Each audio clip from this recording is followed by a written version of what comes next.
آپ مجھے بتائیے کہ اگر آپ کے گھر مہمان آئے تو آپ پانی، چائے یا دودھ گلاس میں رکھ کر کے دیں گے یا اغلدان میں رکھ کے دیں گے؟ گلاس میں نا، گلاس میں یا کپ میں رکھ کر کے دیں گے یا پیالی میں رکھ کر کے دیں گے؟ اغلدان کا مطلب سمجھتے ہیں؟ اغلدان جس میں تھوکا جاتا ہے، ہاتھ دھلا جاتا ہے، وہ بھی ایک برتن ہے۔ آپ اپنے کسی مہمان کو اغلدان میں دودھ رکھ کر، چائے رکھ کر، پانی رکھ کر نہیں دیں گے۔ اگر اغلدان کو صاف کر لیں اور اس کے بعد میں کیا آپ اس صاف اغلدان میں دودھ رکھ کر اپنے مہمان کو دیں گے یا خود پئیں گے؟ بات سمجھ میں آ رہی ہے؟ اغلدان میں آپ چائے رکھ کر خود پینا پسند کریں گے؟ بولیے نہیں نا۔ کیوں؟ اغلدان کو تو صاف کر لیا ہے آپ نے، پھر اس میں چائے رکھ کر پینا پسند کیوں نہیں کرتے؟ اسے صاف کر لیا ہے، پھر اس میں پانی رکھ کر کے مہمان کو کیوں نہیں دیتے؟ اسے صاف کر لیا ہے، پھر اس میں دودھ رکھ کر خود کیوں نہیں پیتے، دوسروں کو کیوں نہیں پلاتے؟ تو آپ کیا کہیں گے؟ مولانا صاحب، اغلدان تھوکنے کے لیے بنایا گیا ہے، یہ تھوکنے کی جگہ ہے، اغلدان میں تھوکا جاتا ہے، اس میں دودھ نہیں رکھا جاتا۔ اغلدان چاہے جتنا صاف کر لیا جائے پر وہ اس قابل نہیں کہ اس میں دودھ رکھا جائے۔ بلا تمثیل ہے مسلمانوں، اپنی مقدر پر ناز کرو، تمہارے دلوں کو خدا نے پہلے پاک اور صاف فرما کر اغلدان کی طرح نہیں، گلاس کی طرح چمکا کر کے پھر اس میں حسین کی محبت رکھ دی ہے، اور ان بدبختوں کا دل تو اغلدان کے مانند ہے جس میں حسین کی محبت نہیں رکھی جاتی ہے۔ اس لیے میرے مالک نے ان کے ناپاک دلوں میں حسین کی پاک محبت کو نہیں رکھا ہے۔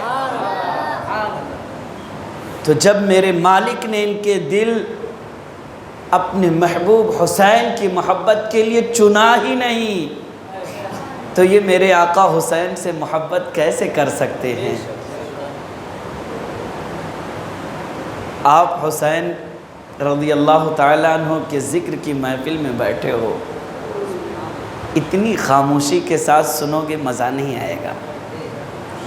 ذکر حسین اس طرح سنو کہ روح گرما جائے، طبیعت مچل اٹھے، ایمان تازہ ہو جائے، حوصلہ بلند ہو جائے،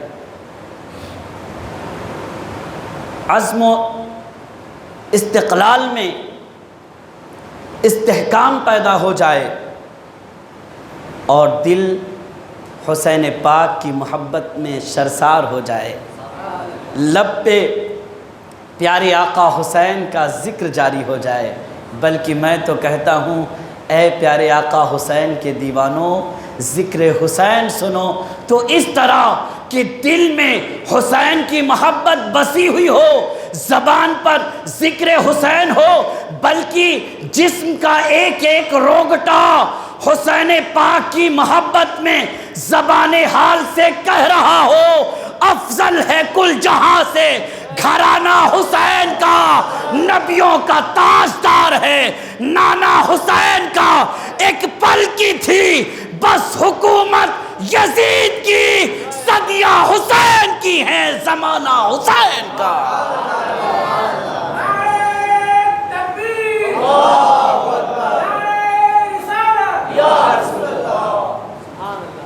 پیارے آقا حسین کی محبت دل میں اور بڑھاؤ، اس لیے کہ حسین پاک رضی اللہ تعالیٰ عنہ کی محبت اگر دل میں بڑھ گئی اور پیدا ہو گئی، سچا لگاؤ ہو گیا پیارے آقا حسین رضی اللہ تعالیٰ عنہ سے، سچی محبت ہو گئی، تو جانتے ہیں حسین کی محبت آپ کو سیدہ فاطمہ رضی اللہ تعالیٰ عنہ کے قریب کر دے گی، حسین کی محبت آپ کو مولائے کائنات کے قریب کر دے گی، حسین کی محبت آپ کو مصطفیٰ جان رحمت، شمع بزم ہدایت، نوشہ بزم جنت، شب اسرا کے دولہا پیارے آقا صلی اللہ تعالی علیہ وآلہ وسلم کے قریب کر دے گی۔ بلکہ میرے آقا صلی اللہ تعالی علیہ وآلہ وسلم نے تو ارشاد فرمایا ہے، من احب حسینا احب اللہ، من احب حسینا، کہ اللہ تعالی اس سے محبت کرنے لگتا ہے جو حسین سے پیار کرنے لگتا ہے۔ تم حسین سے پیار کرنا شروع کرو گے تو ساری کائنات کا مالک تم سے محبت فرمانے لگے گا۔ اور اللہ پاک جب کسی سے محبت کرنے لگتا ہے تو پھر کیا ہوتا ہے؟ حدیث قدسی ہے، آقا رحمت صلی اللہ تعالی علیہ وآلہ وسلم نے ارشاد فرمایا، ان اللہ اذا احب عبدا دعا جبریل فقال انی احب فلانا فاحبہ فیحبہ جبریل ثم ینادی فی السماء فیقول ان اللہ یحب فلانا فاحبوہ فیحبہ اہل السماء ثم یوضع له القبول فی الارض۔ اللہ کے نبی فرماتے ہیں کہ جب اللہ تعالیٰ کسی بندے سے محبت کرنے لگتا ہے تو سید الملائکہ جبریل امین کو بلاتا ہے اور کہتا ہے، جبریل میں فلاں بندے سے محبت کرنے لگا ہوں، تم بھی اس سے محبت کرو۔ جبریل اس بندے سے محبت کرنے لگتے ہیں، پھر آسمان والوں میں جا کے کہتے ہیں، اے آسمان والو، اللہ فلاں بندے سے محبت کرتا ہے، تم بھی اس سے محبت کرو۔ پھر آسمان والے بھی اس سے محبت کرنے لگتے ہیں اور زمین پر رہنے والے تمام لوگوں کے دلوں میں اس بندہ خدا کی محبوبیت اور مقبولیت ڈال دی جاتی ہے۔ پتہ چلا کہ اگر تم اور ہم حسین پاک سے محبت کرنے لگے تو صرف زمین والے نہیں، آسمان والے بھی تم سے اور ہم سے محبت کرنے لگیں گے۔ نعرہ تکبیر، نعرہ رسالت، حسینیت زندہ باد۔ تو پیارے آقا حسین رضی اللہ تعالیٰ عنہ کی محبت کا یہ صلہ ملتا ہے۔ اچھا، ایک آسان سا وظیفہ ہے، اگر آپ کبھی پریشان ہو جاؤ نا تو پیارے آقا حسین کا نام لے لو، پریشانی دور ہو جائے گی۔ بیمار ہونا، حسین کا نام لے لو، بیماری چلی جائے گی۔ مصیبت میں مبتلا ہو، حسین کا نام لے لو، مصیبت دور ہو جائے گی۔ تنگ دست ہونا، حسین کو یاد کرو، اللہ تنگ دستی کو دور فرما دے گا۔ گردش ایام نے تمہیں گھیر رکھا ہے، محسوس ہوتا ہے کہ حیات کی کشتی بھور میں پھنسی ہوئی ہے اور ظالموں کے ظلم کا خدشہ ہے، تو حسین کو یاد کرو، انشاءاللہ ظالم بھی فنا ہو جائے گا، ظلم بھی ختم ہو جائے گا۔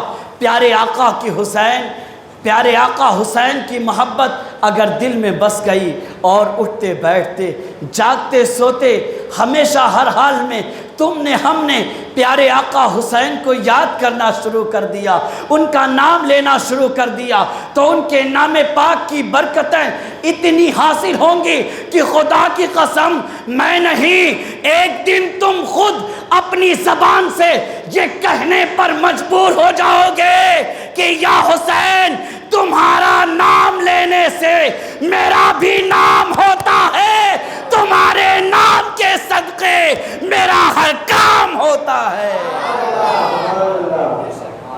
تمہارا نام لینے سے میرا بھی نام ہوتا ہے اور تمہارے نام کے صدقے میرا ہر کام ہوتا ہے۔ تو ہر کام اللہ حسین پاک کے نام پاک کی برکت سے بنا دے گا۔ پیارے آقا حسین کی محبت کیا کیا کمالات دکھاتی ہے، سنیے گا۔ جب امام پاک اور آپ کے ساتھیوں کے سر اور اہل بیت نبوت کے افراد کو قیدی بنا کر کے کوفہ سے شام کی جانب روانہ کیا گیا، اس قافلے نے ایک ایسے مقام پر جا کر کے پڑاؤ کیا جہاں ایک گرجا گھر تھا۔ علامہ سبان فرماتے ہیں کہ یزیدی بدبخت شراب پی کر کے مست تھے، غیب سے ایک قلم ظاہر ہوا اور اس نے عربی میں یہ شعر لکھا: اترجو امت قتلت حسینہ شفاعت جدہ یوم الحسابی۔ کیا وہ لوگ جنہوں نے حسین کو شہید کر دیا ہے، یہ ان کے نانا مختار کائنات صلی اللہ تعالیٰ علیہ وسلم سے بروز قیامت شفاعت کی امید لگائے بیٹھے ہیں؟ کیا ان کے نانا کل بروز قیامت ان کی شفاعت کریں گے؟ خدا کی قسم ہرگز نہیں۔ میرے آقا کے شفاعت کا انداز تو یہ ہوگا کہ بروز حشر شفاعت کریں گے چن چن کر، ہر ایک غلام کا چہرہ حضور جانتے ہیں۔ نعرہ تکبیر، نعرہ رسالت، حسینیت، نعرہ حیدری۔ تو میرے آقا دیکھیں گے جس کے دل میں حسین ہوں گے حضور شفاعت کروا کے جنت دلائیں گے، اور جس کے دل میں یزید ہوگا حسین کا بغض اور حسین کی نفرت اسے جہنم تک لے جائے گی۔ کیا کمال دکھایا پیارے آقا حسین کی محبت نے۔ گرجا گھر کے راہب نے دیکھا کہ ان لوگوں کے ہاتھوں میں نیزے ہیں اور نیزوں پر چند شہیدوں کے سر بلند ہیں، کچھ خواتین ہیں قید کی حالت میں ان کے ساتھ ہیں۔ تو اس راہب نے پوچھا، بتاؤ یہ قیدی کون ہیں جن سروں کو تم نے نیزے پر بلند کر رکھا ہے، یہ سر کس کے ہیں؟ تو یزیدی بدبخت کہنے لگے، یہ سر حسین اور ان کے ساتھیوں کے ہیں، یہ حسین کے گھر والے ہیں۔ اس نے پوچھا کہ حسین کون ہیں؟ تو یزیدی بدبختوں نے بتایا کہ حسین ہمارے نبی کے نواسے تھے۔ اس نے کہا، اے بدبختو، کس قدر حرمہ نصیب ہو تم، اپنے ہی نبی کے نواسے کو شہید کر دیا تم نے، اپنے ہی نبی کے نواسے کو شہید کر دیا۔ اس کے بعد میں راہب نے کہا کہ مجھے حسین کا سر ایک رات کے لیے دے دو، 10,000 درہم دوں گا تمہیں۔ یہ تو دنیا کے لالچی دولت کی لالچ میں پیارے آقا حسین کا سر اسے دے دیا۔ راہب کے دل میں پیارے آقا حسین کی محبت پیدا ہو گئی۔ چہرے حسین پر جو گرد و غبار لگا تھا اسے صاف کیا، خوشبو لگایا اور لے جا کر ایک کمرے میں ادب اور احترام کے مقام پر رکھ دیا۔ مؤدب ہو کر سر حسین کے سامنے بیٹھ گیا اور راہب حسین کی محبت میں گم ہو کر سر حسین کی زیارت کر رہا ہے۔ حسین پاک کی یہ محبت، حسین پاک کے ادب کا یہ انداز خالق اکرم کو اتنا پسند آیا کہ میرے مالک نے راہب کی نگاہوں کے سامنے سے حجابات کے پردے ہٹا دیے گئے، تو اب اس راہب نے اپنی نگاہوں سے دیکھا سر حسین میرے کمرے میں رکھا ہوا ہے، انوار کی بارشیں آسمان سے نازل ہو کر پیارے آقا حسین کے سر ناز پر نازل ہو رہی ہیں، رحمتوں کی برسات ہو رہی ہیں۔ اللہ اکبر! جب رحمت کی برسات دیکھی تو کلمہ پڑھا اور حضور کے دین میں داخل ہو گئے۔ خدا کی قسم سچی بات یہ ہے کہ حسین کی محبت نے یزیدی بدبختوں کو جہنمی بنا دیا ہے، اور راہب کو حسین کی محبت نے جنتی بنا دیا ہے۔ نعرہ تکبیر، نعرہ رسالت، حسینیت، تو حسین پاک کی عداوت جہنمی بناتی ہے اور حسین پاک کی محبت جنتی بناتی ہے۔ اس کے بعد یہ قافلہ جب یہاں سے آگے بڑھا، حضرت سہل رضی اللہ تعالیٰ عنہ صحابی رسول ہیں، آپ فرماتے ہیں میں دمشق بغرض تجارت گیا ہوا تھا۔ دمشق کے گلی کوچے سجائے جانے لگے اور لوگ خوشیاں منانے لگے، تو میں نے لوگوں سے پوچھا ہے لوگوں یہ تو عید کا دن نہیں ہے، آخر گلیاں کیوں سجائی جا رہی ہیں، لوگ خوشیاں کیوں منا رہے ہیں، کیا وجہ ہے اور کیا بات ہے؟ تو لوگوں نے بتایا کہ گلیاں اس لیے سجائی جا رہی ہیں، خوشی اس لیے منایا جا رہا ہے کہ آج حسین کا سر انور دمشق میں پہنچنے والا ہے، اس لیے یزید بدبخت نے حکم دیا ہے کہ دمشق کو سجا دیا جائے اور لوگ خوشیاں منائیں۔ حضرت سہل رضی اللہ تعالیٰ عنہ نے سنا، تڑپ گئے، پوچھا ہے لوگوں بتاؤ پیارے آقا حسین کا سر کس دروازے سے داخل ہوگا؟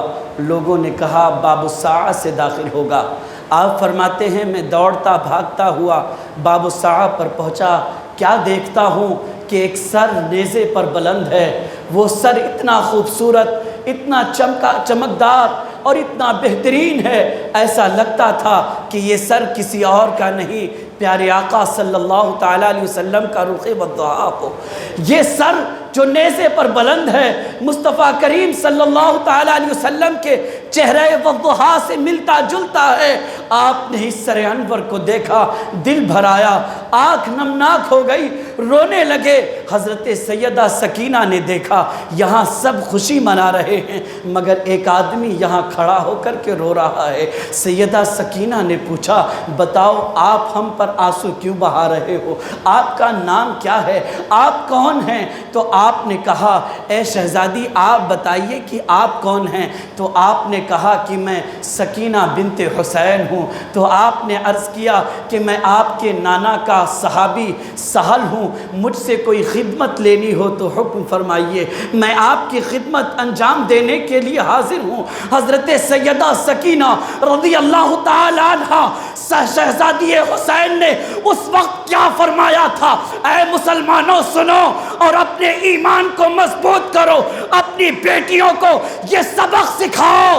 حضرت سیدہ سکینہ نے کہا اگر تم ہماری کوئی خدمت کر سکتے ہو تو جاؤ ان بدبختوں سے کہہ دو میرے بابا حسین کا سر ہم سے تڑازور کر دیں تاکہ لوگ حسین کے سر کو دیکھیں اور ہماری بے ستری کو نہ دیکھنے پائے، لوگوں کے نگاہیں ہم پر نہ پڑنے پائیں اور لوگ ہمیں نہ گھورنے پائے۔ خدا کی قسم یہ آل محمد ہے، لٹنے کے بعد بھی پردے کا یہ اہتمام ہے۔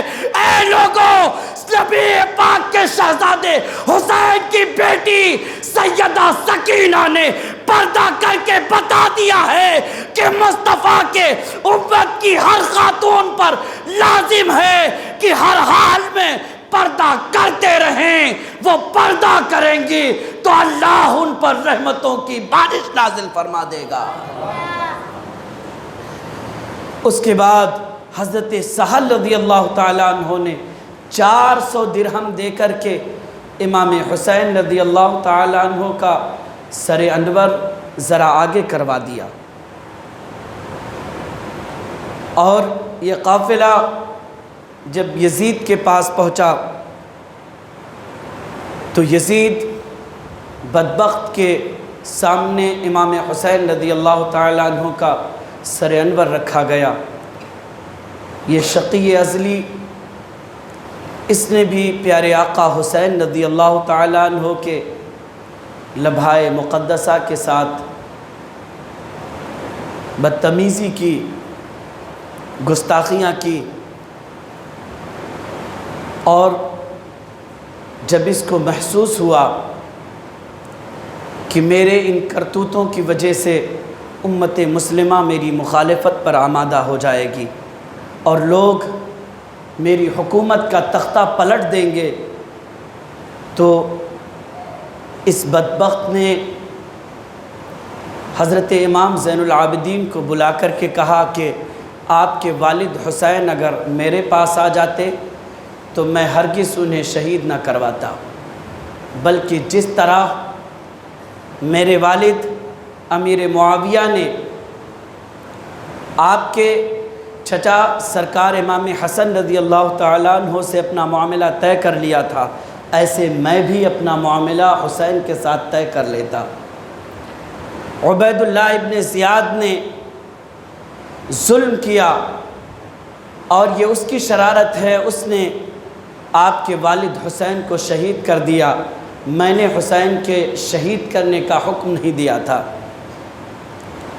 تو آپ نے کہا کہ اگر تم نے ہمارے والد سرکار امام حسین کو شہید کرنے کا حکم نہیں دیا تھا تو جو حسین پاک کے قاتل ہیں انہیں سزا دو، ان سے بدلہ لو خون حسین کا۔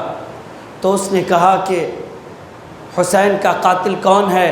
اے شمر، کیا تو قاتل ہے حسین کا؟ تو شمر نے کہا نہیں، میں حسین کا قاتل نہیں ہوں۔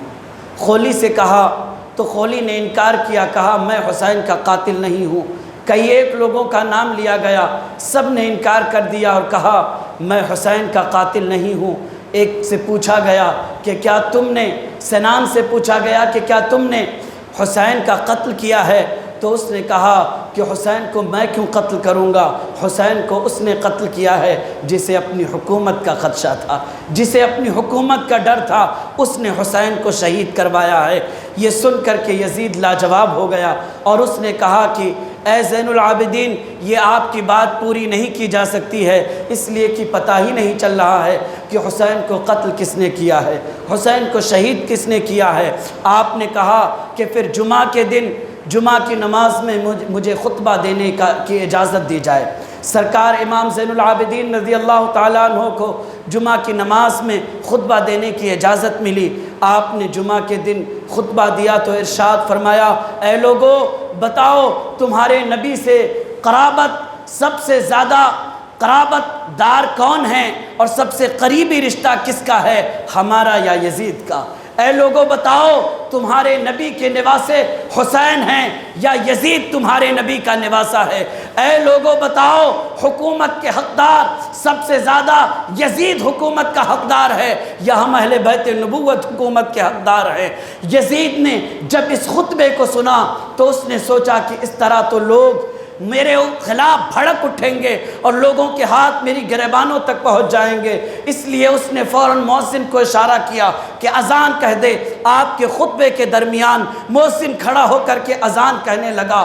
جب مؤذن نے کہا اللہ اکبر اللہ اکبر تو سرکار امام حسین رضی اللہ تعالیٰ عنہ نے جواب دیا کہ ہاں ہاں بے شک ہمارا رب سب سے بڑا ہے، اللہ سے بڑا کوئی نہیں ہے۔ اور جب مؤذن نے کہا اشہد لا الہ الا اللہ اشہد ان لا الہ الا اللہ تو سرکار امام زین العابدین نے جواب دیا ہاں ہاں اس کی گواہی تو ہم نے کربلا کی زمین میں اپنا خون بہا کر کے دے دیا ہے۔ اور جب مؤذن نے کہا اشہد ان محمدن رسول اللہ صلی اللہ تعالی علیہ وسلم تو آپ پکار اٹھے، اے یزید دیکھ نہ یہاں خطبے کی اذان میں تیرے نانا کا نام لیا جا رہا ہے یا حسین کے نانا کا ذکر ہو رہا ہے۔ اللہ اکبر۔ اس طرح جب یزید کے سامنے آپ نے خطبے کی اذان کا جواب دیا ہے تو وہ لاجواب ہو جاتا ہے اور سارے لوگ تڑپ اٹھتے ہیں، سب کو معلوم ہو جاتا ہے کہ حسین کا مقام کیا ہے اور لوگوں نے کیسی غلطی کر ڈالی ہے۔ اللہ اکبر۔ اس کے بعد نماز ختم ہوتی ہے، یزید کہتا ہے اے امام زین العابدین آپ مدینہ تشریف لے جائے، آپ کو کسی چیز کی ضرورت پیش آئے تو مجھے خط لکھ دینا، میں آپ کی ہر ضرورت پوری کروں گا۔ چونکہ اس کو ڈر تھا کہ اگر میں نے زین العابدین کو منایا نہیں تو لوگ میرے خلاف کھڑے ہو جائیں گے، جب لوگ جان لیں گے کہ حسین کے قتل کا میں نے حکم دیا تھا تو لوگ میرے دشمن بن بیٹھیں گے، اس لیے اس نے اس طرح کے کام کیے اور اس طرح سے امام زین العابدین سے عرضیاں کی، ان سے گزارشیں کی۔ حضرت امام زین العابدین اور تمام لوگوں کو یزید نے حضرت نعمان رضی اللہ تعالیٰ عنہ کی سرکردگی میں 30 سپاہیوں کے ساتھ پھر شام سے مدینے کی جانب بھیج دیا۔ مدینے میں پہلے ہی امام حسین رضی اللہ تعالیٰ عنہ کی شہادت کی خبر پہنچ چکی تھی، لوگوں کو معلوم ہو چکا تھا کہ امام حسین رضی اللہ تعالیٰ عنہ کو کربلا کی زمین پر ظلم کے ساتھ شہید کر دیا گیا ہے۔ جب لوگوں کو خبر ہوئی کہ امام پاک رضی اللہ تعالیٰ عنہ کا لٹا ہوا قافلہ اور کٹا ہوا سر آج مدینے آ رہا ہے، تو ام المومنین سیدہ سلمہ رضی اللہ تعالیٰ عنہ اور دیگر صحابہ و صحابیات اور مومنون و مومنات مدینے کے باہر استقبال کے لیے نکل پڑے، اور جب قافلے میں سرکار امام حسین رضی اللہ تعالیٰ عنہ کا سر اقدس دیکھا تو لوگ رونے لگے۔ اس کے بعد یہ قافلہ آگے بڑھا، حضرت امام زین العابدین رضی اللہ تعالیٰ عنہ پیارے آقا صلی اللہ تعالیٰ علیہ وسلم کے بارگاہ ناز میں حاضری کے لیے پہنچے۔ ابھی تک آپ صابر و شاکر بنے رہے، مگر جب مصطفیٰ جان رحمت صلی اللہ تعالیٰ علیہ وآلہ وسلم کے تربت اقدس پر امام زین العابدین کی نگاہیں پڑی تو دل بھر آیا، رو کر کے عرض کیا، اے نانا جان، آج اپنے نواسے حسین کا سلام قبول کر لیجئے۔ آپ کے بیٹے حسین کا کٹا ہوا سر آپ کی بارگاہ میں سلامی کے لیے حاضر ہے۔ نانا جان، اپنے حسین کا سلام پیش کر لی، قبول کر لیجئے۔ اے میرے نانا جان، آپ کے شہزادے حسین کو کربلا کی زمین میں یزیدی بدبختوں نے شہید کر دیا ہے۔ پھر حضرت امام زین العابدین نے رو رو کر کے کربلا کا سارا واقعہ اپنے نانا جان کی بارگاہ میں بیٹھ کر کے سنا دیا۔ مدینے والے واقعہ کربلا کو سنتے جا رہے ہیں، روتے جا رہے ہیں۔ ایسا محسوس ہوتا تھا کہ غموں کا پہاڑ اہل مدینہ کے اوپر ٹوٹ پڑا ہے، لوگ رو رو کر کے بے حال ہو گئے۔ اس کے بعد سرکار امام حسین رضی اللہ تعالیٰ عنہ کا کے سر انور کو حضرت سیدہ فاطمہ رضی اللہ تعالیٰ عنہ کے پہلو میں جنت البقیع میں دفن کر دیا گیا۔ اور بعض لوگ کہتے ہیں کہ حضرت امام حسین رضی اللہ تعالیٰ عنہ کا سر ناز حضرت امام حسن رضی اللہ تعالیٰ عنہ کے پہلو میں دفن کیا گیا۔ بہرحال اس حوالے سے روایتیں مختلف ہیں۔ پیارے آقا حسین رضی اللہ تعالیٰ عنہ کے سر ناز کو دفن کر دیا گیا، اور اس کے بعد میں پھر اللہ تعالیٰ کے غضب اور اللہ تعالیٰ کے قہر نے امام حسین رضی اللہ تعالیٰ عنہ کے قاتلین سے بدلہ لینا شروع کیا۔ مختار کوفہ کا گورنر بن بیٹھا اور اس نے اعلان کیا کہ حسین کو جنہوں نے قتل کیا ہے اور جنہوں نے ان کے قتل کا ارادہ کیا، ان کے قتل میں حصہ لیا یا ان کے خلاف میدان کربلا میں گئے، میں ان سب کو چن چن کر کے قتل کر دوں گا۔ اس کے بعد ایک ایک کو اس نے پکڑ پکڑ کر کے قتل کرنا شروع کر دیا، کوئی بھی بچنے نہیں پایا۔ تقریباً 40,000 کوفیوں کو اس نے قتل کر ڈالا، اور اس کے علاوہ اور بہت سارے کوفی بدبخت اللہ تعالیٰ کے عذاب کی وجہ سے طرح طرح کے عذاب الہی میں مبتلا ہو کر جہنم میں پہنچ گئے۔ ایک دن مختار نے کہا کہ میں کل ایسے آدمی کو قتل کروں گا کہ زمین کے تمام مسلمان بھی خوش ہو جائیں گے اور اللہ کے فرشتے بھی خوش ہو جائیں گے۔ تو ایک آدمی وہاں بیٹھا تھا، وہ سمجھ گیا کہ مختار کل عمر ابن سعد کو قتل کرنے کا ارادہ رکھتا ہے۔ اس نے اپنے بیٹے کو بھیج کر عمر ابن سعد کو آگاہ کر دیا کہ کل مختار تمہارے قتل کا ارادہ رکھتا ہے، لہٰذا تم اپنے بچنے کا انتظام کر لو۔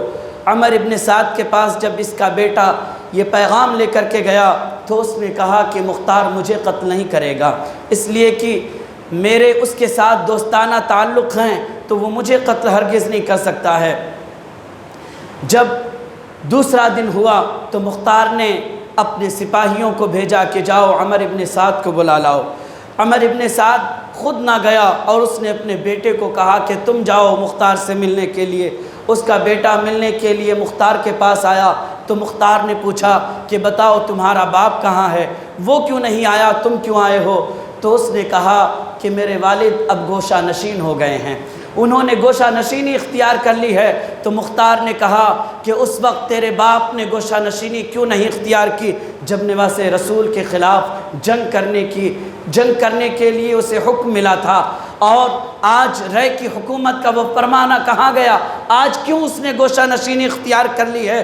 کیوں آج رے کی حکومت کی خاطر باہر کیوں نہیں نکلتا؟ اس کے بعد میں اس نے کہا جاؤ اور عمر ابن سعد کا سر کاٹ کر کے لے آؤ۔ تو اس کا کوتوال گیا اور اس نے عمر ابن سعد کا سر کاٹا اور لا کر کے مختار کی بارگاہ میں رکھ دیا۔ مختار نے وہ سر اس کے بیٹے کو دکھایا اور کہا بتا یہ کس کا سر ہے؟ تو اس کا بیٹا کہنے لگا انا للہ و انا الیہ راجعون، یہ تو میرے والد کا سر ہے اور ان کے بعد اب زندگی میں کوئی لطف نہیں ہے۔ تو اس نے کہا کہ میں تجھے زندہ چھوڑوں گا بھی نہیں۔ اس کے بعد میں اسے بھی قتل کروا دیا، اور مختار نے کہا کہ باپ کا سر حسین کے سر کے بدلے میں اور بیٹے کا سر حضرت علی اکبر کے سر کے بدلے میں، اگرچہ یہ بدبخت سرکار امام حسین کے مقام کو نہیں پہنچ سکتے ہیں، بلکہ میں ان میں سے ہزاروں کے سروں کو اگر میں اڑا دوں اور ہزاروں قریشیوں کو قتل کر ڈالوں، پھر بھی سرکار امام حسین کی ایک انگلی پر جو زخم لگا تھا اس کا بھی بدلہ پورا نہیں ہو سکتا ہے، اس لیے کہ یہ ظالم کوفی بدبخت کسی بھی صورت سرکار امام حسین کے مقام و مرتبے کو نہیں پہنچ سکتے ہیں۔ اللہ اکبر۔ اس کے بعد میں اس نے ان کو جہنم میں پہنچا دیا، اس طرح چن چن کر کے ایک ایک کو جہنم میں پہنچا دیا۔ وہ بدبخت جس نے حضرت علی اصغر پر تیر چلایا تھا، علماء بیان فرماتے ہیں اللہ کا عذاب اس پر اس طرح نازل ہوا کہ اس کے پیٹ کی طرف بہت ہی زیادہ گرمی ہوتی تھی اور اس کی پیٹھ کی طرف بے انتہا سردی ہوتی تھی، تو پیٹھ کی جانب آگ جلاتے تھے تاکہ کچھ راحت محسوس ہو اور ٹھنڈی کم لگے، اور پیٹ کی جانب اس کے برف رکھتے تھے پیٹ پر اور ہوا کرتے تھے، پنکھا جھلتے تھے تاکہ گرمی پیٹ کی کم ہو جائے، مگر پیٹ کی گرمی نہیں کم ہوتی تھی اور پیٹھ کی سردی کم نہیں ہوتی تھی۔ اس حال میں وہ پیاس پیاس کہہ کے پکارتا تھا، جب پینے کے لیے اسے پانی دیا جاتا، ستو گھور کر کے دیا جاتا یا دودھ دیا جاتا تو کئی کئی گھڑے پی جاتا تھا، مگر اس کی پیاس بجھتی نہیں تھی، اس لیے کہ یہ پیاس حقیقت میں پیاس نہیں تھی جس نے حسین کے بیٹے کے گلے کو چھید دیا تھا۔ میرے مولا نے آج پیاس کو عذاب بنا کر اس پر مسلط کر دیا تھا۔ علماء بیان فرماتے ہیں 6 گھڑے پانی پی لیا اس نے، مگر پیاس نہیں بجھی، پیاس کہہ کر کے چلاتا رہا حتیٰ کہ بدبخت کا پیٹ پھٹ گیا اور وہ بدبخت آخرکار جہنم میں پہنچ جاتا ہے۔ اس طرح میرے آقا حسین کے جتنے مخالفین تھے اللہ کے عذاب نے ایک ایک کو چن کر کے سب کو جہنم میں پہنچا دیا ہے۔ ایک محفل میں لوگ بیٹھے یہ باتیں کر رہے تھے کہ حسین کے مقابلے میں جتنے لوگ بھی گئے ان سب پر اللہ کا عذاب نازل ہوا اور سب نیست و نابود ہو گئے۔ تو ایک بوڑھا اس محفل میں بیٹھا تھا، اس نے کہا کہ حسین کے خلاف کربلا میں بھی جنگ کرنے کے لیے گیا تھا مگر مجھے کچھ نہیں ہوا۔ اتنا کہنے کے بعد چراغ کی لو درست کرنے کے لیے وہ اٹھا، جب تک اس کے جسم میں آگ لگ گئی۔ اب آگ بجھانے کی خوب کوشش کی اس نے بھی اور دوسرے لوگوں نے کہ آگ بجھ جائے، مگر وہ آگ بجھی نہیں۔ وہ دوڑ کر کے نہر فرات کے پانی میں کود گیا مگر آگ بجھی نہیں، اس لیے کہ یہ آگ نہیں خدا کا عذاب تھا، اور جب حسینیوں پر اللہ کا عذاب انتقام حسین لینے کے لیے نازل ہوتا ہے تو پانی اس آگ کو بجھاتی نہیں، اس آگ کو بڑھا دیتی ہے تاکہ حسین کے قاتلوں اور حسین کے دشمنوں کا عذاب بڑھ جائے اور عذاب الہی میں مبتلا ہو کر یہ جہنم پہنچ سکے۔ اللہ اکبر۔ اس طرح پیارے آقا حسین کے تمام قاتلین اور ظالمین سب جہنم میں ایک ایک کر کے پہنچ گئے۔ حدیث پاک ہے، حاکم کی روایت ہے، اوحى اللہ الی محمد صلی اللہ تعالی علیہ وسلم، اللہ تعالیٰ نے پیارے آقا صلی اللہ تعالی علیہ وسلم کی جانب وحی فرمائی، انی قتلت بیحییٰ ابن زکریہ 70,000، میں نے یحییٰ ابن زکریہ کے بدلے میں 70,000 لوگوں کو قتل کیا ہے۔ وَإِنِّي قَاتِلٌ بِإِبْنِ بِنْتِكَ 70,000 و70 الفا، اور اے پیارے حبیب آپ کے نواسے امام حسین کے قتل کے بدلے میں 70,000 اور 70,000 یعنی 1,40,000 بدبختوں کو قتل کروں گا۔ یہ اللہ تعالیٰ نے پہلے ہی اپنے محبوب سے وعدہ کر لیا تھا۔ اس طرح امام حسین کو قتل کرنے کے لیے جو بدبخت کوفہ سے نکل کر کے یا شام و عراق سے نکل کر کربلا گئے تھے، وہ سب بھی عذاب الہی میں مبتلا ہوئے، اور جو کربلا نہ گئے تھے لیکن حسین کی مخالفت و عداوت کا دل میں ارادہ رکھتے تھے، اللہ کا عذاب ان پر بھی نازل ہوا۔ اس طرح 1,40,000 لوگوں پر اللہ کا قہر، اللہ کا عذاب نازل ہوا، اور سب کو قہر الہی نے مٹا کر کے خاک کر دیا، اور جہنم کے عذاب سے پہلے اللہ نے انہیں دنیا میں اپنے عذاب میں مبتلا فرما دیا ہے۔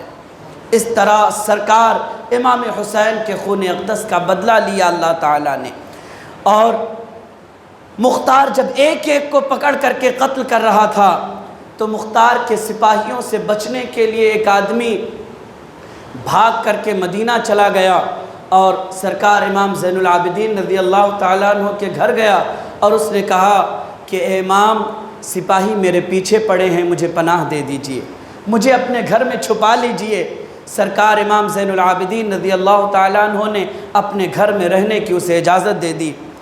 وہ آپ کے گھر میں رہنے لگا، 1 دن 2 دن کئی دن ہو گئے، آپ اس کے کھانے کا بھی انتظام کرتے، پینے کا بھی انتظام کرتے، اس کے سونے کا انتظام کرتے، سارا انتظام سرکار امام زین العابدین نے اس کے لیے کر دیا۔ پھر ایک دن اس نے کہا کہ اے امام، مجھے لگتا ہے کہ سپاہی چلے گئے ہیں، اب آپ مجھے اجازت دیجئے، میں آپ کے مکان اقدس سے واپس جانا چاہتا ہوں۔ سرکار امام زین العابدین اسے چھوڑنے کے لیے اپنے گھر کے دروازے تک آئے۔ کوئی مہمان آتا ہے تو آدمی چھوڑنے جاتا ہے اپنے مہمان کو کچھ دور تک، سرکار امام زین العابدین بھی اسے چھوڑنے کے لیے گھر کے دروازے تک آئے۔ تو جب دروازے پر چھوڑ کر رخصت ہو رہے تھے تو اس آدمی نے کہا کہ اے امام زین العابدین، کیا آپ مجھے پہچانتے ہیں؟ کیا آپ مجھے پہچانتے ہیں میں کون ہوں؟ اگر آپ مجھے پہچانتے ہوتے تو خدا کی قسم آپ نے مجھے اپنے گھر میں پناہ نہ دینی تھی۔ آپ مجھے پہچان لیے ہوتے تو آپ مجھے پانی نہ پلاتے، آپ نے مجھے پہچان لیا ہوتا تو آپ مجھے کھانا نہ کھلاتے۔ آپ مجھے پہچانتے نہیں ہیں، میں وہ آدمی ہوں کہ کربلا میں آپ کے خلاف ہم یزیدیوں کے ساتھ کھڑے تھے، آپ کے دشمن بن کے کھڑے تھے، اور کربلا کی زمین پر ہم نے آپ کے لیے ایک قطرہ پانی بھی بند کر دیا تھا۔ ایک ایک قطرے پانی کے لیے آپ کو اور آپ کے ساتھیوں کو ترسا لیا تھا۔ امام زین العابدین نے ارشاد فرمایا، او بدبخت، جب تو پہلے دن میرے گھر آیا تھا میں نے اسی دن دیکھ کر کے تجھے پہچان لیا تھا، مگر سن، تو نے کربلا میں جو ہمارے ساتھ کیا ہے وہ تیرا کردار تھا، اور حسین کے بیٹے نے آج جو تیرے ساتھ کیا ہے یہ حسین کے بیٹے امام زین العابدین کا کردار تھا۔